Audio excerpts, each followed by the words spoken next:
Et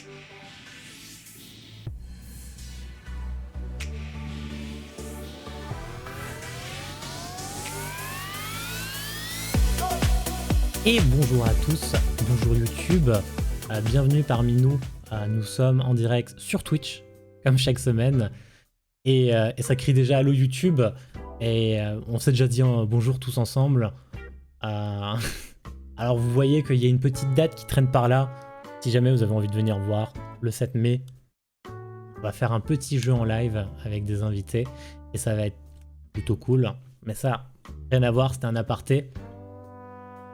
Bose vous met la pression, je vous laisse le lire. Vous mettez pause, vous lisez Bose, il vous met la pression. Et en tout cas, bienvenue à tous dans cette nouvelle V2 Tech. Il y a eu une semaine à blanc parce que mon micro était cassé.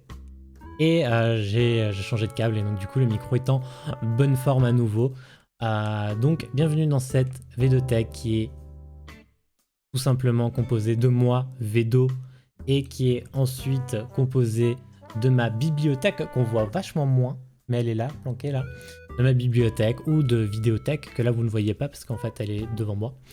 Et donc on va parler principalement de choses que j'ai lues, que j'ai vues, qui me plaisent, donc des séries, des films, des animés, des mangas, des livres, des romans, ce genre de choses. Mais on va spécialiser seulement dans la partie asiatique parce que je trouve que c'est un peu moins connu et que la plupart du temps ça mérite d'avoir un peu de premier plan et de ne plus passer pour une sous-culture, même si ça s'améliore depuis des années. J'adore faire partager mes passions et du coup j'avais envie de vous partager celle-ci et donc profiter de mon expérience en manga et en animé et donc passion que j'ai aussi eue par un boulot dans une librairie spécialisée dans le manga. Et voilà, donc j'ai envie de partager tout ça avec vous. Et je suis pas maître dans le sujet, loin de là. 700 nouveautés par semaine, comptez pas sur moi pour tous les lire. Mais voilà, j'ai envie de vous partager une passion. Et je le fais. N'hésitez pas, à n'importe quel moment sur la chaîne YouTube, qui est quelque part là en bas si vous êtes sur Twitch, et vous êtes déjà dessus si vous êtes sur YouTube, vous pouvez retrouver les anciens replays et les émissions à venir. Mercredi et samedi, quand j'oublie pas de les publier, bien évidemment, hein, ça on me connaît à force. Et vous avez tous les replays disponibles à n'importe quel moment. V2 Tech, After Tech, qui est une partie blabla qu'on fait juste après, à chaque fois en live. Et on va mettre fin à cette intro catastrophique où j'ai trop dit le mot et on va passer, encore une fois, à notre émission de la journée, c'est-à-dire l'atelier des sorciers pour notre 14e émission. Alors la semaine dernière, j'avais tout bonnement happé Thomas en lui disant « Je pense que l'auteur va vachement te plaire parce que elle a un parcours très vaste et donc je pensais que graphiquement ça pouvait plus se rapprocher. Et donc bienvenue dans l'atelier des sorciers. Déjà vous voyez une première image ultra travaillée et c'est, de ce que je peux déjà vous dire, un manga qui ne fait rarement placer les images d'arrière-plan en arrière-plan. C'est-à-dire que, comme vous le voyez, des fois c'est pas négligé et on peut retrouver du beau détail, des beaux décors et vous allez vite comprendre pourquoi au fil de cette vidéothèque. Donc bienvenue dans l'atelier des sorciers qui porte le même nom en japonais, ce qui est plutôt rare. Enfin, on traduit en japonais bien évidemment, donc pas de problème à ce niveau. C'est un manga qui a été créé en 2016, qui est édité par la maison d'édition Kodansha elle-même, qui est qui est la maison d'édition la plus influente au Japon, et qui a débarqué chez nous en 2018 par Pika Édition. Merci Pika. Il est catégorisé en seinen, donc on vise jeune adulte masculin. Moi je pense qu'il vise un peu de tout. Alors il y a de la magie noire, donc je comprends qu'on vise pas forcément les adolescents dans un premier temps. C'est une série en cours, on ne sait pas encore combien de tomes elle va avoir. Vous avez actuellement 8 tomes au Japon, 7 chez nous. Pas trop de décalage à ce niveau, c'est plutôt pas mal. Et j'ai aucune idée de la longévité que va avoir le manga. Ça dépend vraiment de comment va se passer l'ensemble. Moi j'ai les 7 tomes et je vais vous confesser que pour l'instant j'en suis qu'à 2. J'adore l'aperçu déjà, ça je m'en doutais. J'en ai lu que 2 et pourtant j'ai les 7. Hein. J'en ai lu que 2, j'ai les 7 et je vous la conseille quand même parce que je pense que le premier tome permet déjà de bien happer avec l'histoire. Voilà. Mais du coup, la transition est là. L'histoire, de quoi on parle? Ben, je vais vous le dire. Coco est une petite fille ordinaire. Coco, vous l'avez juste là sous votre nez. Une petite fille ordinaire vivant dans un village avec sa mère. Elle a toujours été fascinée par la magie, mais c'est un don rare que seules certaines personnes obtiennent à la naissance, les sorciers. Un jour, Coco rencontre l'un d'entre eux et le surprend à jeter un sort. Elle comprend alors la véritable nature de la magie et essaye de l'imiter. Mais elle va accidentellement utiliser une magie interdite. Donc vous comprenez comment on se retrouve dans l'atelier des sorciers. Donc, je vais vous présenter Coco. Coco que vous retrouvez sur la couverture de gauche, donc du tome 1, que j'ai actuellement sous mes mains aussi. Donc vous voyez déjà qu'on a des décors assez travaillés. Vous voyez d'ailleurs en fond, si vous arrivez à voir, vous voyez son petit visage, d'où là où vous allez voir le début du manga. Et donc Coco, elle est passionnée de magie depuis qu'elle est toute petite. La Coco. Weshden, tu vas te calmer. Elle est née non sorcière, comme vous avez pu le comprendre. Et donc un jour, dans l'atelier de sa mère, enfin dans le magasin de sa mère, elle va surprendre un sorcier en train de lancer un sort, donc elle l'espionnait. Et donc du coup, à son tour, quand le sorcier s'en va, eh bien, elle va prendre son livre de magie qu'elle avait chez elle et essayer de lancer un sort, parce que du coup, elle a compris comment lancer de la magie. Et il s'avère qu'elle va utiliser en fait de la magie noire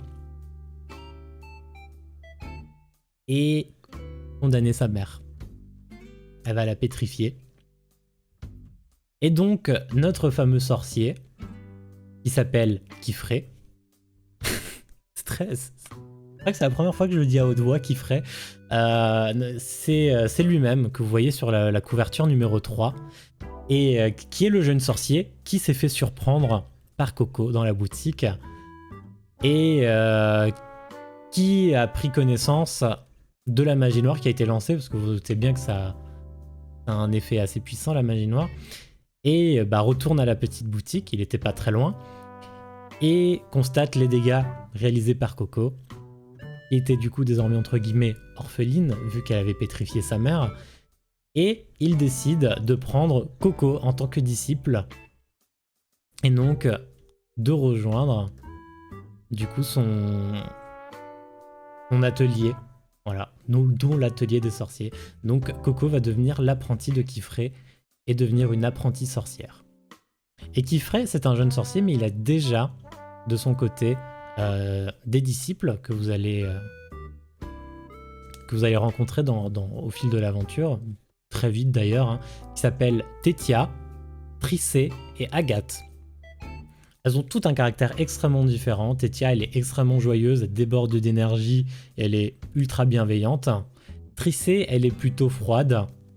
Elle n'a pas de confiance en elle, sauf quand ça concerne la magie. Et c'est aussi une fille assez bienveillante, qui sera pas trop méchante. Mais par contre, Agathe, elle a de la hargne. Elle veut surpasser Kifré, elle veut être une meilleure sorcière que ne l'est Kifré. Et elle bully, stigmatise Coco parce que ce n'est pas une sorcière et que selon elle, elle n'a rien à faire ici.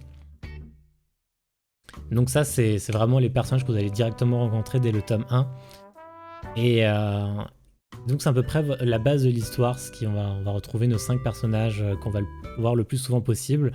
Et donc on va suivre l'évolution de Coco en tant que sorcière, qui a beaucoup de lacunes, vu qu'elle n'est pas née sorcière, qu'elle va apprendre avec beaucoup de retard par rapport aux autres apprentis, et qui a pour objectif du coup de délivrer sa mère en comprenant la magie, et donc en inversant la magie noire qu'elle a effectuée sur sa mère. C'est l'objectif qu'avait pris Kifré en lui proposant d'être sa disciple. C'est un manga qui a été nommé, qui a reçu un prix qui s'appelle le prix Taisho. Le prix Taisho, vous notez que c'était pas un prix Kodansha. Le prix Taisho, c'est un prix qui récompense les nouveautés Donc c'est-à-dire que dès le début, le manga a marqué, parce qu'en tant que nouveauté, il a directement reçu une récompense. Et par rapport au prix Kodansha, il a été nommé 2 fois, 2 années différentes, mais il n'a jamais été titré à ce niveau. La concurrence est rude. J'ai pas compris, tu peux être sorcier que si tu l'es à la naissance, mais elle non. En fait, on est dans un monde où on assume que pour être sorcier, il faut naître sorcier. Mais Coco, en surprenant un sorcier, parce que les sorciers ne lancent jamais de sort en public, va comprendre comment lancer de la sorcellerie. Si vous voulez que je vous en dise un peu plus, en fait, la sorcellerie passe un peu comme dans Full Metal Alchemist, elle passe par l'écriture. Il faut faire des sauts. Donc, vous prenez une feuille, vous dessinez votre sceau, et à partir de là, il faut essayer de maîtriser sa magie. Et ça, en fait, le commun des mortels ne le sait pas parce que les sorciers ont refermé le secret sur eux-mêmes. C'est-à-dire qu'il n'y a que les sorciers qui savent comment fonctionne la magie. En fait, on vit dans un monde où on assume que pour être sorcier, il faut naître sorcier. Elle est là la différence. Mais ça, tu l'apprends en lisant. C'est pour ça qu'au début, je voulais pas en venir, mais si tu poses la question, j'étaye les faits, il n'y a pas de souci à ce niveau. Donc en fait, c'est voilà, c'est les sorciers qui protègent la magie en fait. Voilà. Et, voilà. Je pense que j'ai rien de plus à rajouter. Si il y a d'autres questions, n'hésite pas. Les 4 premiers tomes, parce que du coup je vous ai dit qu'il y en avait 8, hein, les 4 premiers tomes en 2018, c'est-à-dire 2 ans après leur sortie au Japon, ont été vendus chacun à plus d'1 million d'exemplaires. Ce qui est plutôt pas mal. Les mangas qui font ce genre de chiffres sont plutôt rares. On parle de nouveaux tomes de One Piece, on parle de l'explosion de Demon Slayer ces dernières années, on parle... c'est vraiment des séries rares hein, pour se vendre à autant d'exemplaires. Et là, les 4 premiers tomes ont tous été vendus à plus d'1 million d'exemplaires. C'est au Pactronum, c'est pas la même histoire. Non, c'est pas la même histoire, parce qu'il y en a un où ses parents sont vraiment morts, et là, il y en a une, elle peut encore récupérer sa mère. Dit comme ça, c'est méchant. Dit comme ça, c'est méchant. Du coup, cette magnifique œuvre, on la doit à Shirahama Kaome. Et je vais vous expliquer en quoi elle avait une histoire assez atypique. Elle est pas très vieille, hein, comme vous pouvez le voir. Et déjà là, il y a des indices. Déjà là, sur cette image, il y a des indices de pourquoi c'est une personne un peu atypique par rapport au monde des mangas. Bon, elle a quelques mangas à son actif. Elle a son premier manga qui était un one-shot, qui s'appelle My Little Noir. C'est la 2e couverture, ça elle est en noir et blanc. C'est un one-shot, mais qui n'existe qu'en japonais. Donc vous pouvez pas le retrouver. Oups, vous pouvez pas le retrouver ici. On a Divine, qui date de 2012 au Japon, qui est en 3 tomes. Divine, c'est le 3e, du coup. Et qui est venu chez nous en 2019, donc après l'Atelier des Sorciers, vu que c'est l'Atelier des Sorciers qui l'a fait révéler chez nous en France. Et elle a fait donc l'Atelier des Sorciers en 2016. Et elle a un spin-off, un très nouveau spin-off, qui est la première couverture de l'Atelier des Sorciers, mais version cuisine. Voilà. Pareil, ça n'est pas arrivé chez nous pour l'instant, parce qu'il est vachement récent. Et est-ce qu'il sera pertinent? Ça, je ne le sais pas. Shirahama Kaome, elle a un parcours assez particulier. Elle était d'abord illustratrice. Elle est illustratrice freelance, elle l'est toujours d'ailleurs. Elle travaille sur d'autres livres. Mais surtout, dans son parcours, elle a fait l'école des Beaux-Arts à Tokyo. Et l'école des Beaux-Arts à Tokyo lui a ouvert pas mal de portes. Elle a commencé d'abord à bosser sur du comics, et elle a bossé sur du Marvel, elle a bossé sur DC, et elle a bossé sur Star Wars. C'est pour ça que vous voyez une miniature que vous avez vue avant. Une princesse Leia dessinée juste là, parce que bah du coup c'est elle. J'ai kiffé sur la couve du spin-off de cuisine. C'est Kiffrey, oui, à gauche avec les cheveux gris, c'est Kiffrey, ouais. À droite, je sais pas qui c'est. J'ai pas encore assez lu.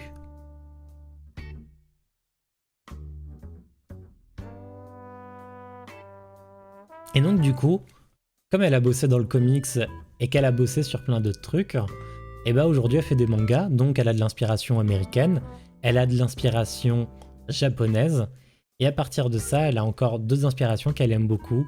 Elle aime beaucoup les gravures que vous savez, vous pouvez retrouver, ces effets gravures que vous pouvez retrouver dans les contes de fées.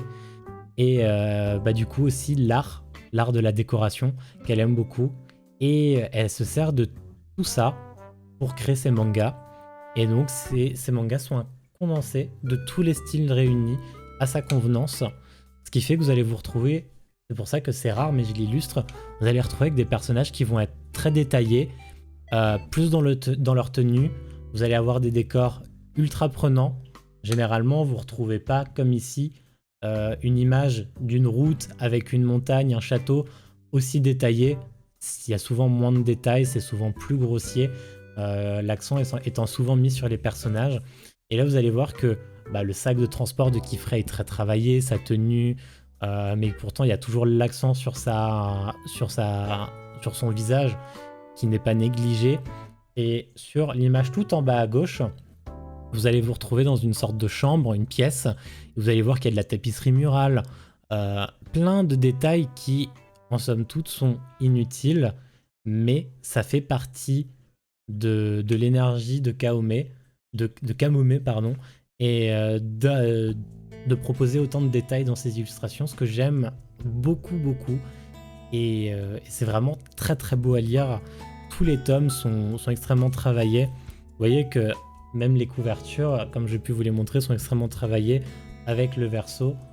Et vous vous retrouvez dans des environnements qui sont extrêmement beaux. Parce qu'il y a l'atelier des sorciers, mais il y a aussi une ville, etc. Donc plein de choses à voir. Et c'est vraiment, vraiment, vraiment très très beau à regarder. Et moi j'ai découvert l'histoire en 2018. J'ai du retard dans la lecture, ça je le sais bien.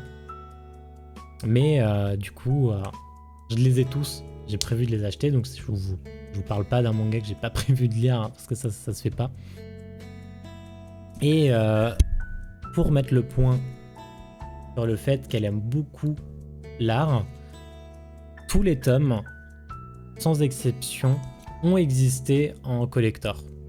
Tous les tomes, chaque tirage a eu un tirage limité de collector avec une couverture différente qui est aussi réversible. Ça se fait souvent d'avoir des couvertures réversibles. Vous changez juste le pli de votre couverture. Oups, j'ai perdu une carte.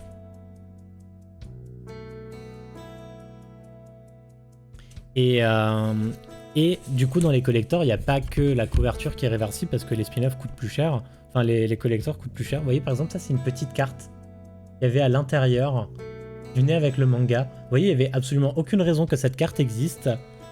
Mais l'auteur, elle aime ça. Vraiment. Et du coup, il y avait une petite carte avec. Et je crois qu'il y en avait dans pas mal de tomes.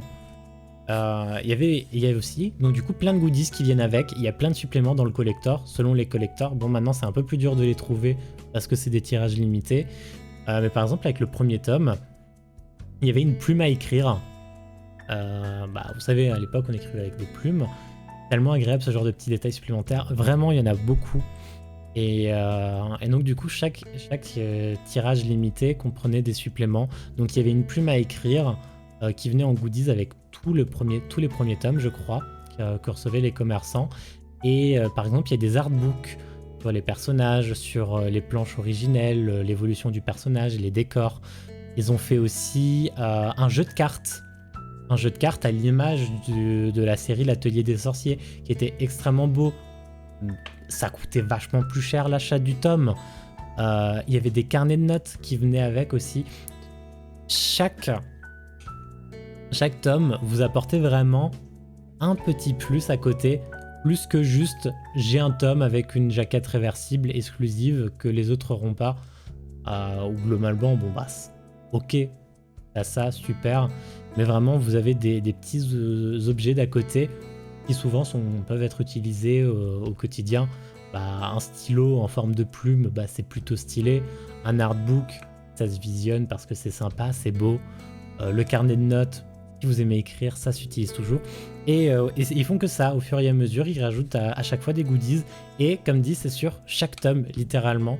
Et je trouve que c'est un petit détail qui fait sa différence et qui est fort appréciable. Donc voilà, c'est la présentation de l'Atelier des Sorciers. série sur laquelle je vous ai mis les bases, parce qu'il n'y a pas trop de choses cachées. Là où il y a eu la question cachée, enfin les choses un peu cachées, Atome a directement fait « Attends, pourquoi elle est sorcière en fait ?» Voilà, mais... Vous avez un peu moins de suspense dans le premier tome, mais je vous promets qu'à la fin du premier tome, vous aurez envie de lire la suite. Parce que moi, c'était le cas. Après, c'était une histoire d'attendre, et puis d'argent, et puis voilà. Enfin, bienvenue dans le monde de j'achète des mangas quand ça sort, et que j'ai jamais d'argent. C'est à peu près ça ma vie. Donc, merci à tous d'avoir suivi cette V2 Tech, qui est un peu courte. Mais comme c'est des mangas récents, il n'y a jamais d'animé, donc il y a du contenu dérivé, oui, non, qui n'existe pas trop. Et du coup, ça raccourcit des fois les émissions. Merci pour le spoil, Atome. Non, c'est pas vraiment un spoil, vous l'aurez compris. Enfin, vous le comprenez dès que Coco le surprend en train de faire de la magie, vous le comprenez très vite. Donc, vraiment, au bout de 1 ou 2 chapitres, vous savez déjà comment fonctionne la magie. Et voilà, et après c'est juste de la suite dans les idées que ce sont les sorciers qui se sont dit on va garder ça secret en fait. Voilà. Donc merci à tous d'avoir suivi cet épisode. On se retrouve lundi prochain en live sur Twitch, comme d'habitude. On se retrouve mercredi sur YouTube pour l'émission numéro 15 et samedi pour l'AfterTech. Comme je suis un mongol, même avec une semaine de micro cassé, j'ai oublié de mettre en ligne l'AfterTech 13 qui manquait. Donc c'est possible qu'il y en ait une qui pop vendredi, chose que j'ai déjà dite dans la dernière V2 Tech également, mais m'en tenez par rigueur s'il vous plaît. Tenez par rigueur. Voilà, vous faites des bisous à tous, on se retrouve la prochaine fois. Des gros bisous YouTube, bye bye.